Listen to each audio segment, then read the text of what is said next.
So today's podcast is sponsored by our friends over at BetterHelp.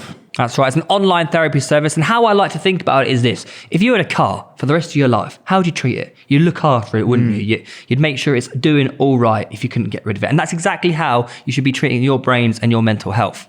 How we care for our minds and our mindset affects how we experience going through life. And of course, BetterHelp offers a service where we can maintain our mental health. Exactly that. There are plenty of ways to obviously support a healthy brain, such as learning a new language or taking power naps, which I know you're pretty good at. I actually do quite like a power nap. You do love a power nap. And I actually am very good at learning languages. Under 3, 4, 5, 6, 7, 8, 9, 10. And of course, there is also BetterHelp online therapy. So BetterHelp is an online therapy service that allows you to talk to a therapist via video, so you don't even have to go into the service personally. You can do it completely remote, which is quite freeing, really, isn't it? Yeah, you get matched with a professional therapist within 48 hours. And as we just said, the best thing for me personally is that you do not have to leave your house or your room or your flat or whatever. You can do it from the comfort of your own home, Absolutely. Which I think a lot of people could struggle with leaving the flat and seeing someone in person. Which means it's much more affordable than in-person therapy as well. So for our listeners, we have 10% off their first month at betterhelp.com/pitch. That is betterhelp.com/pitch. Now back on with the pod.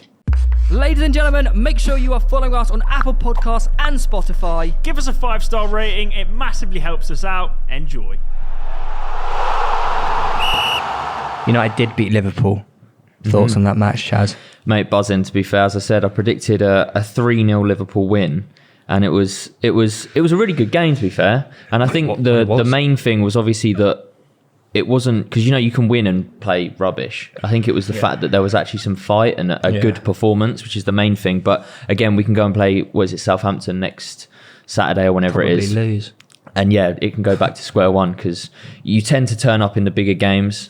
But ultimately, I think when kind of if Liverpool want to turn up, they can win 4-0 against any team. So it's nice to actually get one over them for once. But do you think Ten Hag, you know how we always joke like, oh, he's trying something new this week? Every week he seems to be like rolling a dice and see what happens. No, but this week he played a back four with what turns out to be a very good partnership of Varane and Martinez. Malacia on the left, benched Ronaldo, benched Maguire. I think this is the structure of team that Ten Hag wants to have moving forward, right? You kind of saw it in the pre-season match against Liverpool, and it's a similar vein of players. Like no Ronaldo, especially what I'm trying to say. Martial back at 9 looks exciting. Got an assist. Yeah, he did. Black gloves. What? Black gloves. We didn't wear them. But... I know, but he's known as Black gloves. Okay. Jerry loves calling him Black gloves. He's going to score. He's going to score. And of course, De Gea had a really good game, which obviously he did. Does determine the outcome of a lot of Man United games at the moment. Do you think anyone in that starting 11 will be there next year? I mean, won't be there next year. I was going to say. Most of them will be there. Won't be there next year in the starting 11. Ronaldo. Obviously, he weren't actually in the starting 11, was he? No. But that's obviously, squad. Yeah, that's obviously a big talking point, Ronaldo. But in terms of the starting 11, there's a lot of talk around Rashford recently. PSG. Yeah, obviously it was kind of time to cash in on him. Personally, I don't think so. I just think there's that love of when he was best onto the scene when it was against. I remember. What was it, Europa League, and then it was Arsenal, wasn't it? Yeah, I don't think it. Maybe not in the sense that they might be sold, but. Even like the likes of McTominay and stuff, I don't know. He's not phased out. Yeah, he'll end up. Yeah, and this is the thing. He was linked, obviously, with Casemiro being brought in. He's been linked with a move away, but I think because he's that youth developed player, Manchester United obviously keen to keep hold of these guys. Yeah. Obviously, it fills the quotas for them, and they always try and bring through as many youth players as possible and want to keep hold of them. So he might just be utilised as that squad rotation. I can really see McTominay playing for like a Villa. He'd probably be better for I think he Southampton. Would be. Something like that, where he could go in and actually be like the man. Yeah. He could definitely do a job, couldn't he? What are your thoughts on this James Garner transfer? Sorry. In terms of selling him? Yeah. A lot of United fans seem to think that he should be staying. Was that to sell him to fund like Anthony or someone? Or De Jong's wages are It's strange. It's almost like no one else has any value in our squad that we want to get rid of. So we just look like we're trying to get rid of the only person who people are interested in. And you see, as soon as we kind of, or made it known that he was up for sale, how many teams were interested in him, like Spurs, Everton, so many teams. And I think if we are going to sell him, I mean, the right thing to do if he's not going to be utilised this season would naturally be a loan to a Premier League team. That progression from the Championship, obviously getting promoted with Forest to then go and be loaned to a Prem team. But if we are going to sell him, the natural thing is sell him for 20 million, but get that like buyback option of 30, 35 within whether it's 2 years and have that possibility, because he does look really good. He missed out on pre-season for an injury, so we didn't really see much of him, and it's obviously relates to Van der Beek as well. Like, he's not getting a look in. I think if I had the choice of selling which one, it would probably be Van der Beek, just because I think Garner has a higher ceiling, and Van der Beek's had 3 managers now. You know, everyone always says, what is the curse of Donny? Is it, everyone keeps saying, the managers aren't giving him a shot, but is it actually, he is actually a bit shit? I think because you've had 3 managers and no one wants to play him. There's got to be an attitude or something. I think it's more. I think the physical presence of like the Premier League and stuff. He's not like that big centre midfielder. He's very like. But neither's Bruno Fernandes. No, but Bruno Fernandes is a shithouse, right? He's like dogging him. You saw it like in yesterday's game. Like even watching it, and we won. Like it's annoying to watch. Like, there's only a certain amount of it you can take. Like he gets flicked in the eye. He got shot in the eye. Apparently, starts like rolling around. He could have been killed. Like it is annoying. And when he's very lucky not to have scored an own goal, by the way. I also think blasted that. I also think he's very lucky not to be sent off in that game. Personally, yeah. I think it's just. It's just weird that Bruno just does all this various stuff. But yeah, I think Van der Beek is maybe just not cut out for the Premier League. Even when he went on loan to Everton, he didn't really do much. He didn't get that many games. So I don't know. Maybe the sensible thing would be a move back to Ajax. I don't know. The role reversal of Ten Hag.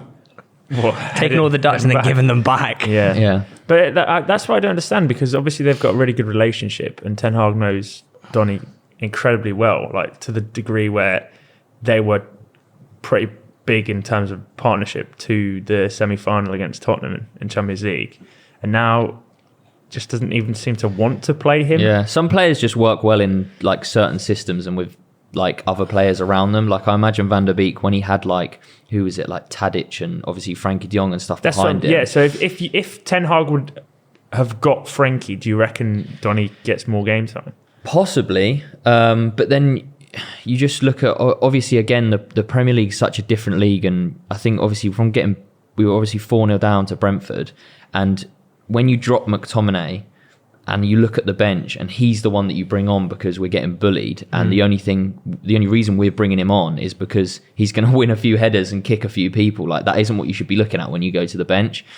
He obviously doesn't look at anyone else, Garner and Van der Beek, and see that. So that's obviously why we need to kind of strengthen the I don't see who he gets in over. He's not getting in over Bruno Fernandes, is he? That's the problem. Like, it's just not going to happen. There's a lot of arguments between fans, and I did a fan forum last night about, we were speaking about how even though it's a win and Bruno was better than he has been, it was still a very average performance. I feel like if he played how he did, but wasn't this over dramatic and was this big moaner, he'd get more praise. But because and I know it's the almost like foreign passion that these players have, and that's how it necessarily comes out. It's almost difficult to watch it sometimes. Like even the classic thing, you do it in like Sunday League when you concede a goal and you just hold on to the ball, but eventually you just give it to them, right? Because it's your kick-off anyway. He didn't, but he just wanted to lay on the ball, and was. But that's my point. I actually think he should have been booked for that. Oh yeah, the amount of time he held it for was just like, he should have been booked for that. Ridiculous. And then dived afterwards. Like, why has he not got a second? He was already on a yellow, I think. He was already on a yellow. That's why I think he's lucky to be on a pitch. I'll be having stern words with his mother after this game. Liverpool, you've now overtaken them in the league. 2 points from Man 3 United, games. Man United have been getting a lot of shit this season, but they're above Liverpool. Yeah. What's happening? Why is no one chatting about Liverpool right now? Yeah, that was the thing. It was obviously, I think it's the first time ever that before the game, obviously they were saying it was going to be Manchester United, Liverpool was going to be one of the teams without a win in their first 3 games. Like, when is that? And this is meant to be the worst Manchester United team against arguably the greatest like Liverpool team. But I think like Trent was really poor, and I honestly think he didn't even play against Marcus Rashford most of the game. But I think just when Marcus Rashford's on the team sheet, like, it just gives him nightmares. He even brought it up in that interview, didn't he? Like, he honestly dreads him. Like, Alanga was tearing him apart, and I'm surprised he actually came off. But I mean, Van Dijk was not even just that game. Like he's been average this season. His but Noel that, Gallagher thing he was doing, I was like, what is he doing? Is that because his standards are just or have been set so high? Absolutely. That when he does obviously make that mistake, like the Zaha thing last week, and then just standing there like this, and he's not going towards the ball. That naturally a normal defender would do these mistakes because he hasn't done them for so many years. When he does, it's like ever since his injury though. Is he the same player? No, because when they came back from, they won 2 trophies with him. But is he the same player? The injury? Yeah, I think he is. He's just had a few off games. It happens to him. Is it legit? Just his standard was so stupidly high. Yeah, possibly. He was in the GOAT conversation for Premier League defenders, right? Yeah.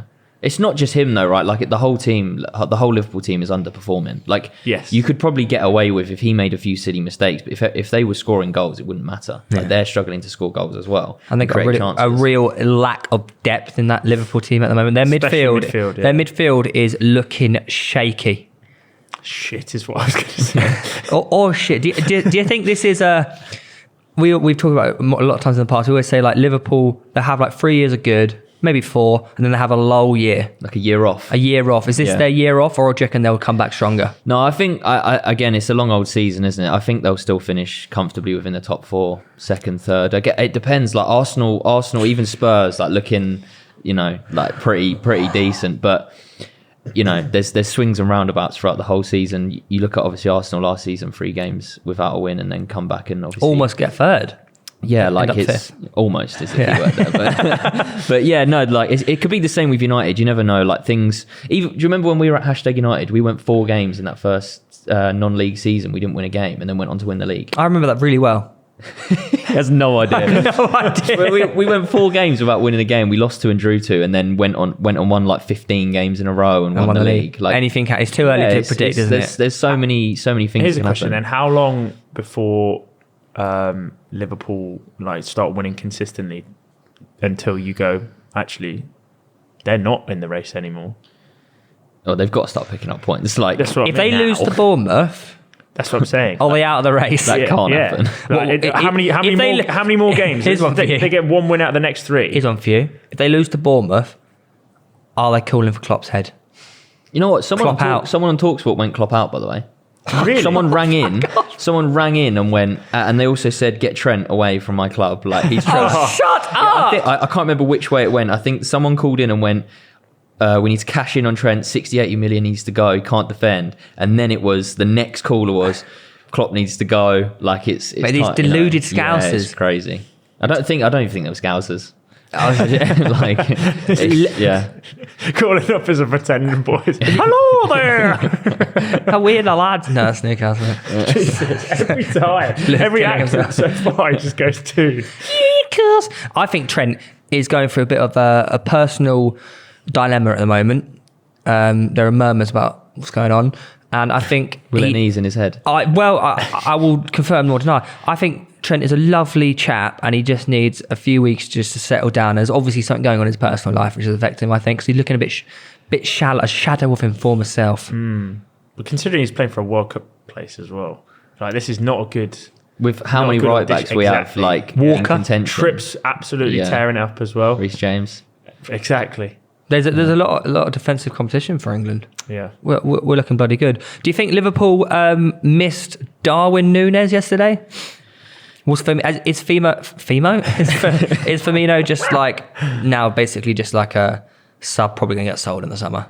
Yeah, I think he obviously Firmino went. I don't know when it was. Was it 2 seasons ago? He went through that patch of like he didn't score for ages, and everyone was on top of him. And then he kind of won the fans back again when I think Jota came in and started scoring goals, and Firmino could play like less of a role. But it would have been interesting to see Núñez against Martinez because obviously Firmino was so average. Like he kept on dropping in deep, and then Salah and who was on the other wing? Can't even remember now. Oh, Diaz weren't getting in behind, and it just wasn't like working.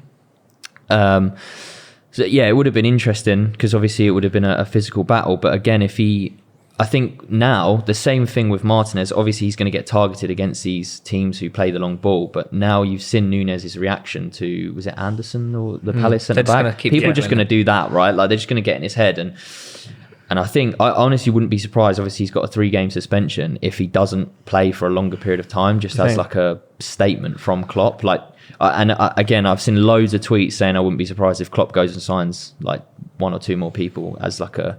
They definitely need midfielders. They have to. Really? Yeah. Do you actually think that? I don't know if they will. I think he's going to hit a point of desperation. Like it already seems like he's He'll just go in for De Jong. He said that they should have won yesterday.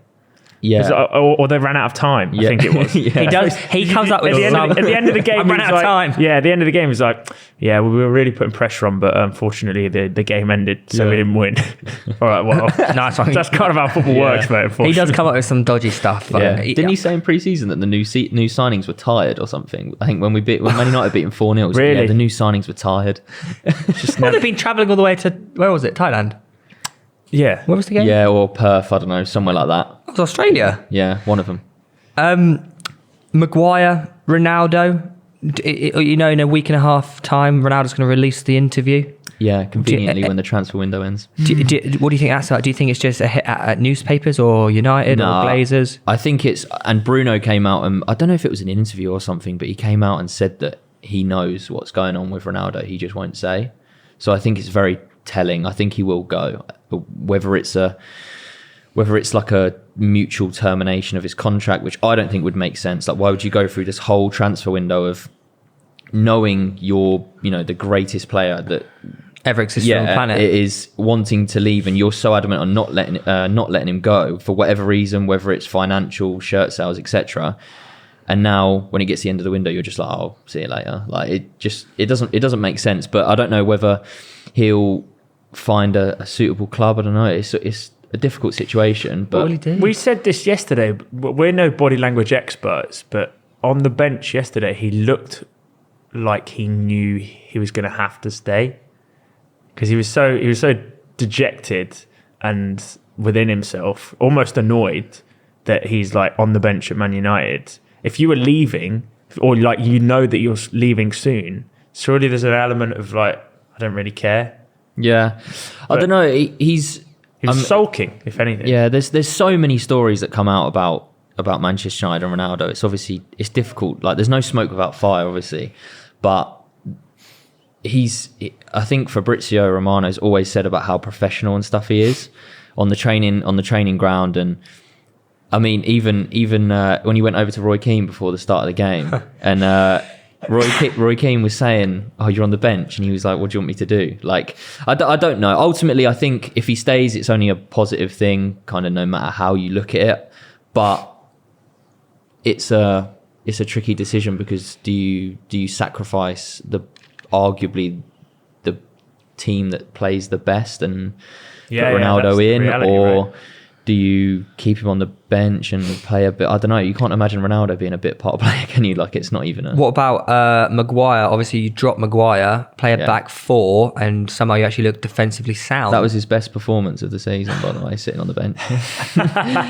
Oh, mate, that geezer. Honestly, I think the thing which makes it more difficult is the fact that he's club captain. If he wasn't made captain, and I'm surprised Ten Hag kept him as the captain, and I don't know if it was, I think Gerrard did it when he came in. He carried on with the captain, but then made a new captain going into his second season as like I want to make my own captain, like it's my decision. But I don't know why you just wouldn't come in. Villa? Yeah, John McGinn. Yeah, I don't know why you just wouldn't come in and just go, well, it's the start of a new season, like, you're not going to be my captain. Like, I don't want you to be my captain. And I don't think he should. Ultimately, the hard thing is there's not many better options. Like, genuinely, in terms of like leadership, what are you going to look at? Like, it's Bruno, really, crybaby Bruno. Like, personally, Rashford. I think no. I think the three options. Rashford's just like poster boy. Like, not loud enough. No, he's not. And the performances as well. It's not De Gea, really. I think that the three is Varane, De Gea, and Bruno. Yeah. Bruno only not because of his performances, like his passion is just like, rolling around on the floor. It's just a relentless will to win. Yeah. And then that's technically what United need. De Gea's just the longest servant at the club, so it's almost a natural I think Varane, after what the career he's had, the experience he's got since being so young, like he was never. The problem is he was never really a leader in any of the teams that he was in. He was a really good player, but he was led by Ramos. Yeah. He It was led by Lloris. Maybe it's just time to step up. Maybe. I mean, all captains become.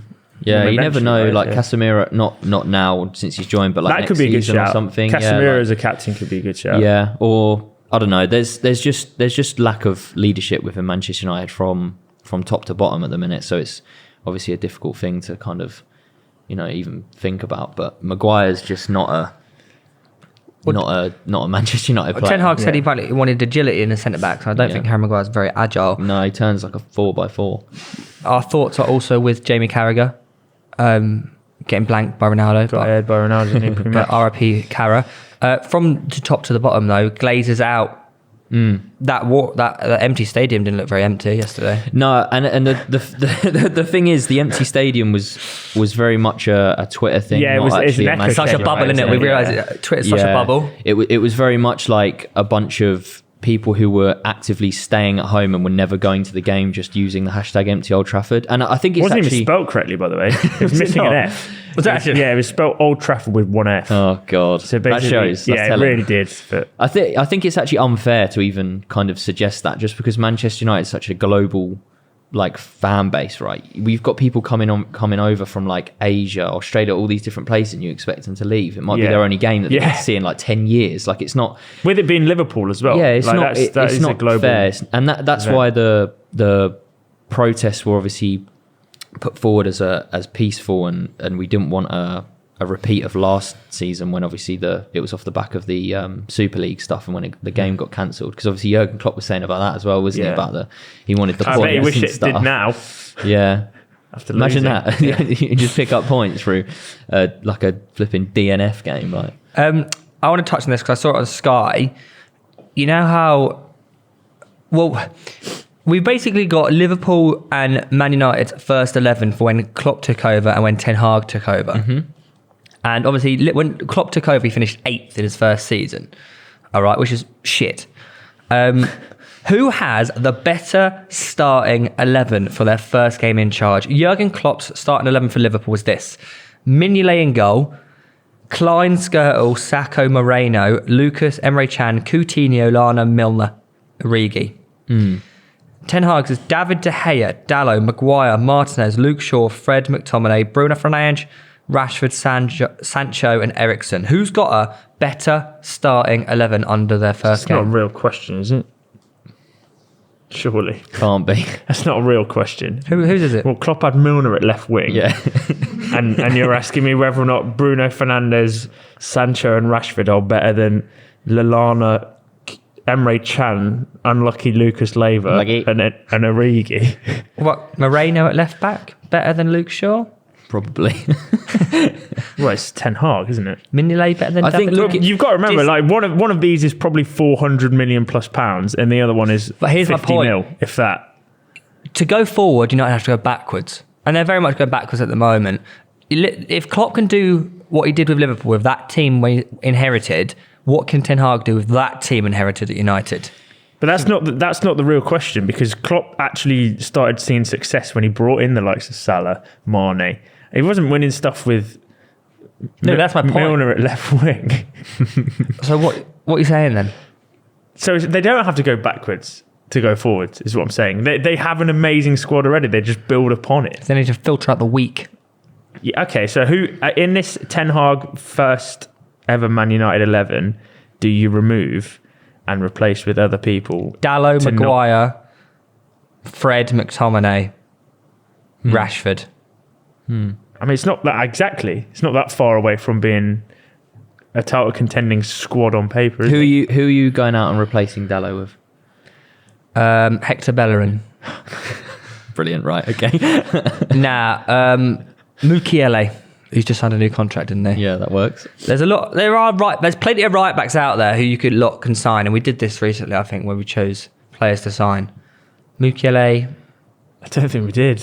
I think looking at it from, looking at it from face value, it's obvious. Like, you look at that Liverpool team and it stinks. Like, it's awful. Yeah. And as much as like we're shit and we're performing badly, not just the start of this season, but I think we won like 2 of our last 12 games or something last season. Like, it was ridiculous. So as much you look at it and you look at Rashford, Sancho, like Bruno, Eriksen, although Eriksen's playing in that like false nine then, like they're really good players on their day. Like, and it is just about that balance and find it, you know, realistically, I think I'd replace obviously Maguire. But that's just from within the club. You can just put Varane in there. You can put Malacia, replace him with Shaw.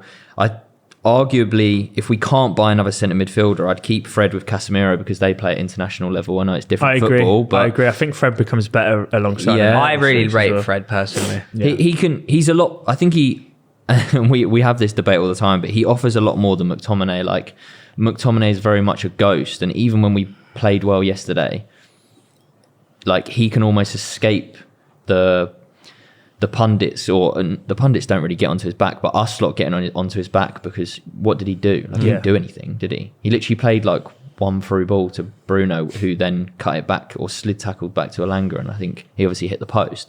But like, other than that, like he didn't do anything. Like it wasn't like a really good performance. But yeah, and then you obviously put Martial in for Eriksen, and there's arguments, I'd say, for even Eriksen to start over Bruno now. I think he's been average for so long that a period of time on the bench, it's natural, right? The competition, like that season where Tellez came in for Shaw, it only heightened Shaw's performance. And then he obviously went on to have that great season and then the great Euros. But then since then, he's been toilet. You have to remember as well, like the previous season, as soon as Ronaldo signed, Sancho signed, everyone was hailing United for top two minimum.